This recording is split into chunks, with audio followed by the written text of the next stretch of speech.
Robério Santos, direto de Sergipe, lá de Itabaiana. Robério, boa noite, obrigado pela sua participação aqui hoje. Vamos falar do cangaço, vamos falar da filosofia do cangaço, a sua estrutura.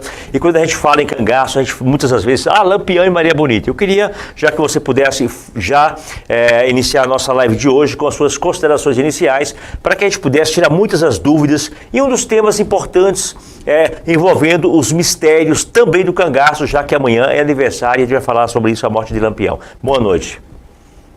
Boa noite, meus dois queridos.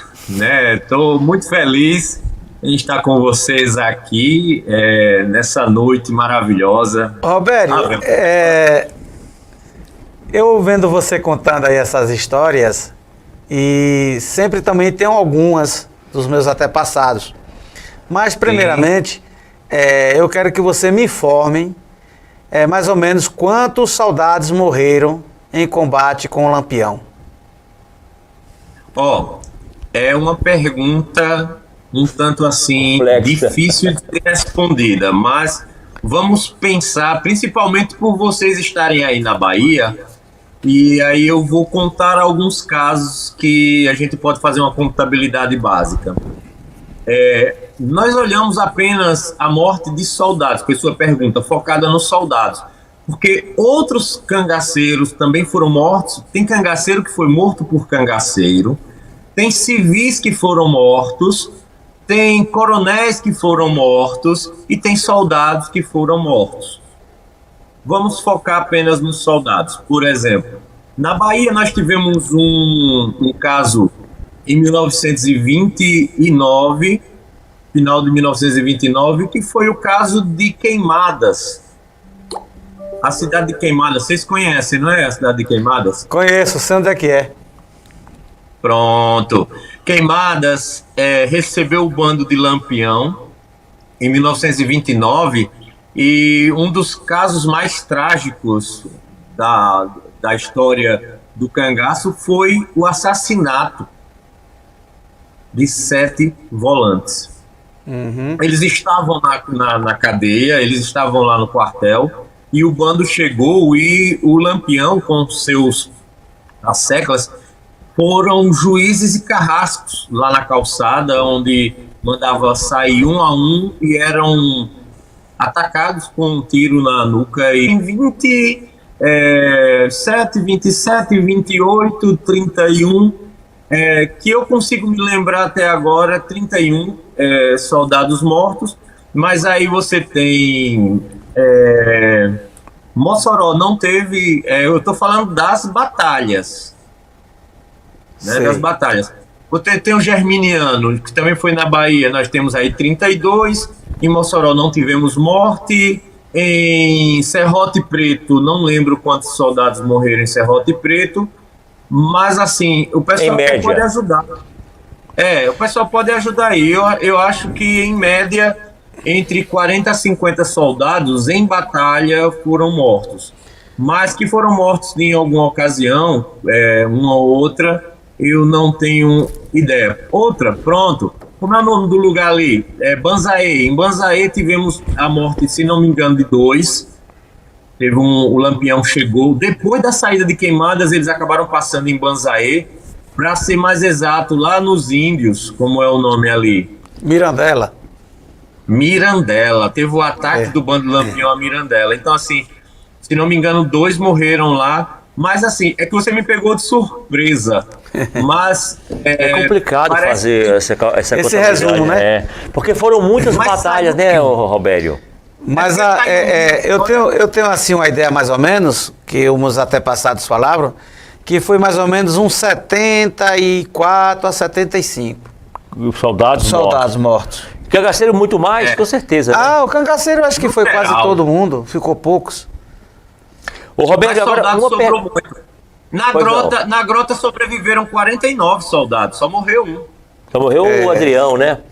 Agora, uma outra pergunta que eu queria relacionar a história do cangaço com você esse seu canal.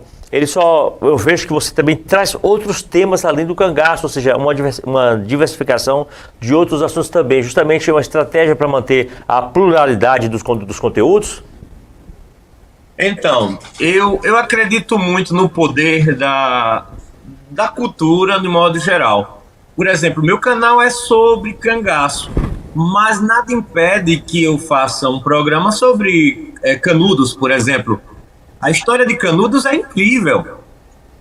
Então, deixar de fora Canudos porque não é exatamente cangaço é um crime para mim é um crime.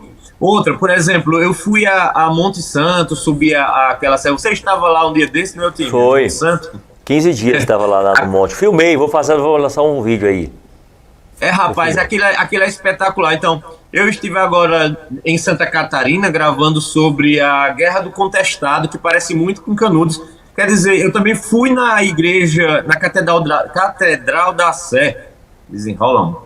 Na Catedral da Sé, embaixo da catedral, tem as tumbas que eu mostrei a você, que tem os padres enterrados lá. E eu fiz um passeio, filmei lá, com detalhes lá. Quer dizer, o pessoal às vezes reclama, chega para mim, mas isso não é cangaço. Gente, São Paulo é a cidade mais nordestina da América Latina. Eu acho que do mundo, é a cidade do mundo mais nordestina. Então, falar de São Paulo é falar sobre as grandes migrações, é falar sobre quem construiu basicamente São Paulo, a mão de obra nordestina. Então, assim, toda vez que a gente leva um programa como esse, o pessoal às vezes reclama, mas é um ou dois que reclama, mas temos 1.000, 2.000, 3.000 ali aplaudindo e acompanhando e gostando.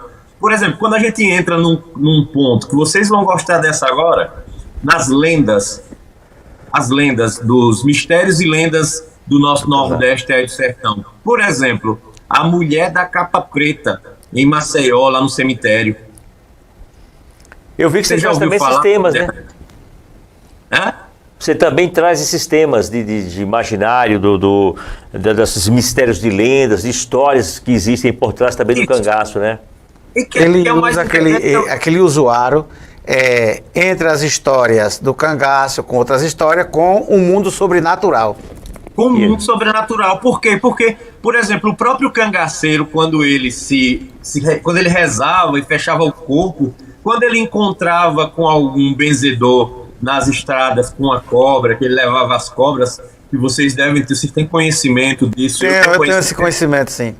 Eu fui tá chegando na minha área. Pai neném, eu fui benzido de cobra, colocar aqui a jiboia aqui no corpo, fazer as orações de fechamento de corpo, ó. Eu ando com a medalha de São Bento, ó. Ó, a medalha de São Bento, outra pequena aqui de São Bento, eu ando com ela. Isso é misticismo, isso o próprio cangaceiro... A medalha de São Bento, cobra nenhuma, serpente nenhuma lhe atinge. Hoje pela tarde, uma cobra, eu tava com o Nininho gravando, e aí quando nós saímos, uma mussurana passou assim nos meus pés, mesma coisa que não tem nada, parecia um camundongo passando assim, um calango passou pelos meus pés e foi lá pra debaixo da pedra como se não fosse nada. Nininho ainda gritou, é uma cobra, e saiu desesperado. Eu digo, calma rapaz, ela não vai morder a gente não. Eu uso o medalhão de São Bento e uso o medalhão de Nossa Senhora com a serpente debaixo do pé. Aqueles medalhão, veja bem, esses medalhões eles têm poderes enormes. Você usando aquele medalhão com fé, você pode ficar tranquilo que serpente nenhuma consegue lhe atingir. E outros tipos de insetos. Não só é a serpente. Eu não acompanho, eu sou mais de fazer. Olha, eu vou te contar um exemplo. Tem um misticismo. Eu vou te contar um exemplo. Tem uma roça que Cascavé matava gado, todo tipo de animal. E o dono da roça, um dia, falou para mim que não estava mais aguentando o prejuízo da serpente matando lá os animais dele. Era gado, era todo tipo de animal. Aí ele disse assim, rapaz, eu queria uma pessoa experiente para benzer o pasto. Como eu tive um dom quando eu era criança, e essa mulher que eu avistei, ela me ensinou como era que curava pasto. Aí eu disse a ele, rapaz, eu não sei de nada, mas eu vou rodear teu pasto e a serpente que tiver, elas vão ou desaparecer ou amanhecer morta aí em algum lugar. Aí ele disse, pois, faça isso pra mim, sem eu me dedicar pra ele, quem era eu. Fui lá, rodeei o pasto lá dele lá, eram umas 40, quando foi com 2 dias, ele veio aqui na minha casa, aqui no casarão. Pedi pra eu ir lá na roça dele, que tinha visto um fenômeno lá muito interessante. Fui. Olha. Quando cheguei lá, tinha 3 cascavé, 2 cascabuio e 2 maias de sapo. O que é cascabuio? Cascabuio. Cascabuio o que é? Cascabuio é parente de cascavé. Ele tem uma 7 ventas assim, ó. Miss, é um dragão? É. Tem 7 A ventas? cabeça dele é mais ou menos isso. Aí, tava aquele tufo assim, tudo de papo pra cima assim, ó, com as barrigas pra cima. Rapaz. Era quem vivia pegando os animais dele, aquelas São os cobras. mistérios e as orações. Aí ele disse, rapaz, que mistério é esse que você tem? Você me ensina? Eu digo, não. Não posso lhe ensinar porque foi um dom que me deram e eu não posso ensinar pra ninguém. Vou morrer com esse dom. Agora, Padre, já que a gente está falando Que aqui, massa. Robério, desses casos, mistérios, é interessante a gente frisar isso, porque já que o canal trata também de mistérios, o seu canal também, em alguns momentos, a gente percebe que tem um lado também misterioso, como, por exemplo, que é um exemplo maior que eu tive, aquele vídeo que você apareceu aquela sombra atrás, que eu mostrei o mestre Padre. O outro é aquela aparição na Fazenda Pato, não sei se foi bem uma aparição, mas você viu alguma coisa que você ficou realmente com medo, era noite, estava num lugar realmente muito místico ali, que muitas pessoas morreram ali, decepadas. Agora, de todas essas histórias que você teve, que vamos falar um pouquinho sobre elas, que é interessante isso também, de lá na frente a gente volta ao cangaço, dessas histórias misteriosas, Robério, que você viveu, você anda muito por aí, você se aventura nas madrugadas, eu vejo aí você de carro, igual eu e o Panini aqui viajando, viaja à noite, de madrugada, vai em locais perigosos. Pode ter sim, o mundo sobrenatural, ele existe, a gente sabe disso, a gente não pode desvirtuar o material do mundo espiritual, mas dessas aventuras que provavelmente você tenha parado e dizer, pô, eu acho que aqui realmente tem alguma coisa de misterioso. Qual foi o principal lugar que você encontrou com isso? Olha, Eutímio, eu vou citar 4 situações, rapidinho.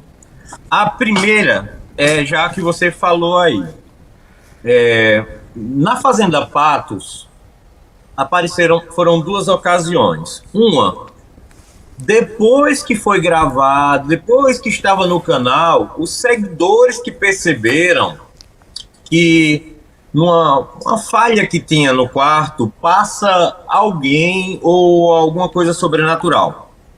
Eu sou extremamente cético para isso. O pessoal, foi um fantasma de um cangaceiro.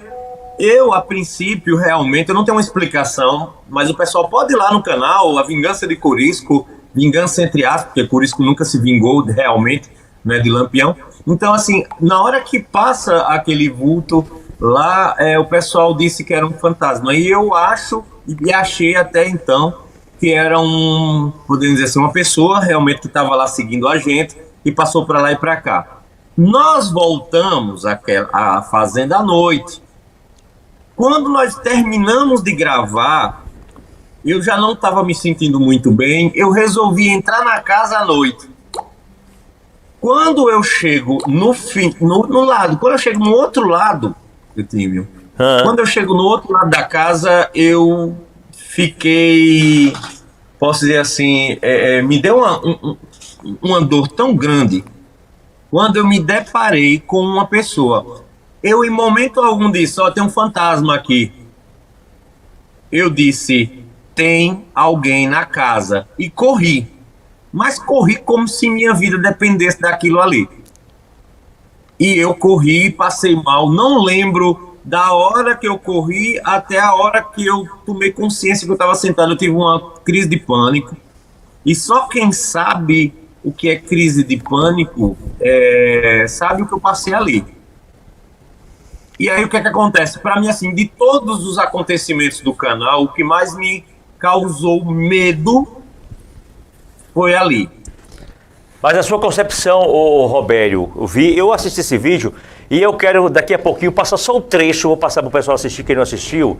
Eu quero, daqui a pouquinho, a produção já está fazendo isso, eu vou separar só um trechozinho que você se assustou, para que as pessoas entendam, e depois nós vamos comentar sobre isso. Mas antes de mostrar o trecho, na sua concepção, naquele momento é evidente que você queria fazer uma foto, inclusive, filmar o local, e você... Nininho não quis no primeiro momento, no primeiro ímpeto, ele não quis avançar na casa. Então, onde é a câmera que eu vou? Foi assim que eu vi. Aí você assustou, é que você virou, a câmera não filmou, aí você, vamos sair daqui. Aí, Nininho, o que foi, cara? O que foi? Aí você, vamos sair daqui. Aí você já estava sentindo o seu semblante, que você estava muito nervoso, e lá na frente você chegou, inclusive, até a sentar, porque parece que deu um pânico, um apagão geral, com medo, e Nininho também parece que entrou, quase que entre parafusos naquele, você no momento nenhum, realmente, você não falou que era fantasma. Isso foi cogitado depois pelos próprios inscritos e pelas pessoas que assistiram o vídeo, mas que, na verdade, depois de tudo aquilo, realmente aguçou um pouco também da sua imaginação, que aquele lugar é algo realmente, assim, é assustador, não, até por bandidos mesmo, né? Não, e o pior não é nada, que uma semana, pouco tempo depois, saiu a notícia que, se não me engano, 7 bandidos foram mortos pela polícia lá naquela região. Um trecho foi. Então, assim, durante a gravação tem um toque de um celular, e eu e Nininho, nós temos o máximo cuidado com isso. Primeiro que não era nem o toque do celular. E lá tem sinal de celular? Então, é onde tá. Lá tem, na grota não. Mas lá tem. Certo. Aí o que é que acontece? Durante a gravação dá para ouvir perfeitamente um toque de celular, até um toque que o pessoal usa, que é uma criança chorando, tal, aquela coisa. Então, assim, eu acabei vendo isso depois. Eles que viram, seguidor é uma bênção. Um abraço para todos que estão aqui na live, tão felizes por estarmos aqui debatendo o cangaço, né? Hoje um pouquinho diferente o canal do Eutímio, né? A gente debatendo um pouco sobre o cangaço, que é Bahia, vocês aí da Bahia tem muita história. E também essa coisa do sobrenatural, que dentro as pessoas... das histórias, das pesquisas. Ô Roberto, deixa eu fazer uma pergunta, por favor, a você. Então, na sua concepção, produção, tá pronta o videozinho? Tá, vou botar o momento certinho daqui a pouco. Ô Robério, para quem está nos acompanhando nesse momento, estou conversando com o Robério, alguns pontos, claro, o Robério é um historiador, mas uma pessoa que convive no dia a dia, praticamente um andarilho, né, do cangaço, que vive pesquisando, evidente, tudo cientificamente provado. A gente percebe que é um trabalho seríssimo, de grande potencial, inclusive o legado seu, Roberto, você vai passar, Panelli, a gente vai passar, mas os nossos legados irão permanecer, e o seu trabalho poxa, eu admiro até demais, tá? Mas que nessas andanças pelas noites, das madrugadas, das chuvas, das tempestades. Nesse dia, eu vou passar um trechozinho aqui da Fazenda Patos, o Roberto estava com o Nininho, e naquela noite fatídica chovia bastante, estava muito escuro, e era um momento propício, né, Roberto? Era um momento propício realmente para aguçar a imaginação.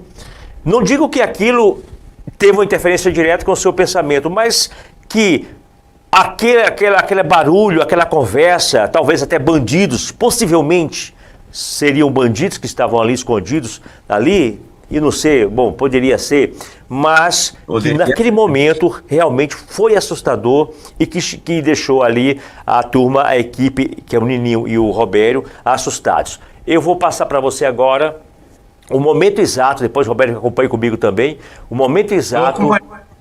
Pois não, fala Robério. É o momento exato, então vamos lá. Bota na tela aqui, eu vou narrando. Fazenda Patos, palco, isso aí é a imagem do Robério. Vamos lá, na tela. Semana do cangaço. Aqui.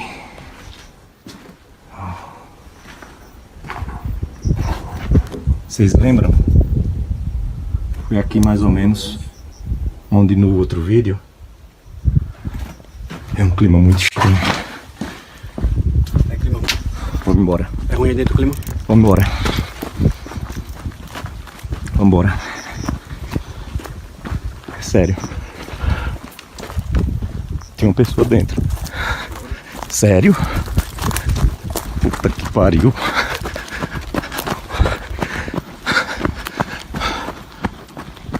Tá falando sério? Tô.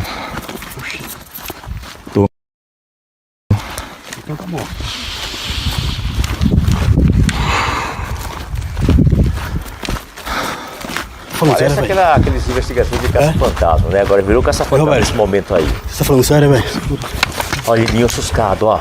Nininho tá assustado aí, ó. Roberto deu um troço, sentou. Sentou porque faltaram as pernas. Tive um pânico, tive um ataque de pânico. Roberto, você está mais novo também aí nessa época, né? Ou não sei, tem um tempinho, eu acho que 2000. Com o cabelo cortado mesmo. Tá mais magrinho também, Roberto, ele tá mais magrinho. Bom, e ali o Roberto teve um ataque, realmente ele botou até, tive um ataque de pânico. E, na sua concepção, e no vídeo você viu aí, Roberto, eu vi uma pessoa, foi essa frase que você viu, uma pessoa, você não falou em fantasma. Pessoa. Mas isso aguçou a imaginação e muitos, opa, pode estar parecendo a Alain Delon, quando era jovem ali, bota na tela aqui, esse canal aqui, ó. Pô, Alain Delon, cara, velho, pra isso. Vai, volta pra cá, é o Roberto aí, viu, gente? Volta pra cá. E aí, o que aconteceu? Esse vídeo, Painê, ele, até hoje, ele tem uma grande repercussão, né, Roberto? Entre os inscritos, as pessoas que acompanham você, né? Mas realmente... Outros Painê, canais quer falar, depois você fala, Roberto, fala aí. Fala, Painê. Mas realmente o que você viu foi a pura verdade, porque você viu um espírito. E esse espírito que você viu era de uma pessoa, realmente. Agora vamos definir se foi alguém do cangaço ou se foi alguém que a polícia já tinha matado no combate lá, né? Mas o que você viu realmente foi um espírito mesmo. Mas a polícia, ela matou o pessoal lá depois dos acontecimentos. Então, assim, há uma probabilidade de que um deles estivesse lá se escondendo na casa e estava acompanhando o nosso... querendo chegar perto para saber se era a polícia, né? Porque eles podiam achar que era a polícia lá dando busca, né? Então, assim, foi assustador. Foi espiritual mesmo. Uhum. Ô, Roberto, por isso é que eu e o Pai Nenê, nós dispusemos aí lá, lembra que isso é algum tempo, né? A gente conhecia aí. Vamos lá, vamos passar uma noite lá e vamos ver. Eu não sei se você esteve lá depois disso, à noite de novo. E é interessante a gente fazer até uma vigília ali à noite, a Fazenda Patos. Por quê, Roberto? Interessante. A Fazenda Patos, ela tem um histórico, um contexto histórico. Para quem não conhece, ali foi um palco de várias mortes, de pessoas que tiveram suas cabeças decepadas.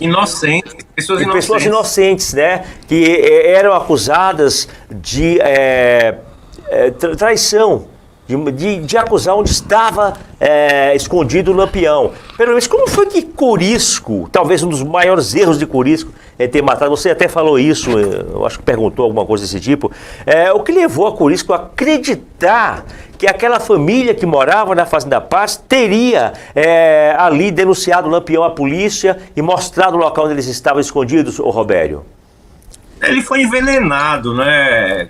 O Joca Bernardo envenenou o Corisco com a ideia de que a família Ventura havia entregue Lampião. E, na verdade, quem entregou o Lampião foi ele mesmo. Para isso, Pedro rapaz. de Cândido.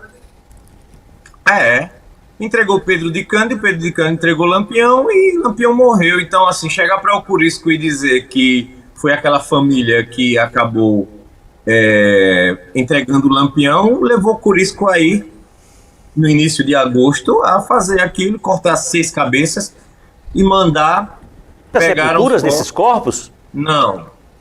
Ninguém Inclusive sabe. É o seguinte, é o seguinte, os corpos foram enterrados lá no Curral de Pedra, na Fazenda Patos, as cabeças foram enterradas em Piranhas, pelo que eu soube. Tempos depois, exumaram as cabeças e os corpos e enterraram em Entremontes, né? A Vila Entremontes é um povoado lá de Piranhas. E eu estive lá no cemitério, eu olhei sepultura por sepultura e não encontrei. É tanto que eu fiz 6 cruzes e levei até Entremontes e simbolicamente coloquei elas num cantinho lá. E ainda está por lá, porque as pessoas amam a cultura na região, as pessoas fantásticas daquela região. Eu levei como forma de trazer um pouquinho de paz. E fui lá rezar, sempre que eu posso, vou até aquele cemitério e tenho certeza assim, que tem muita coisa. Foi uma das histórias mais trágicas, se não a mais trágica do cangaceiro Corisco, né? E que está dentro do contexto do 28 de julho, né?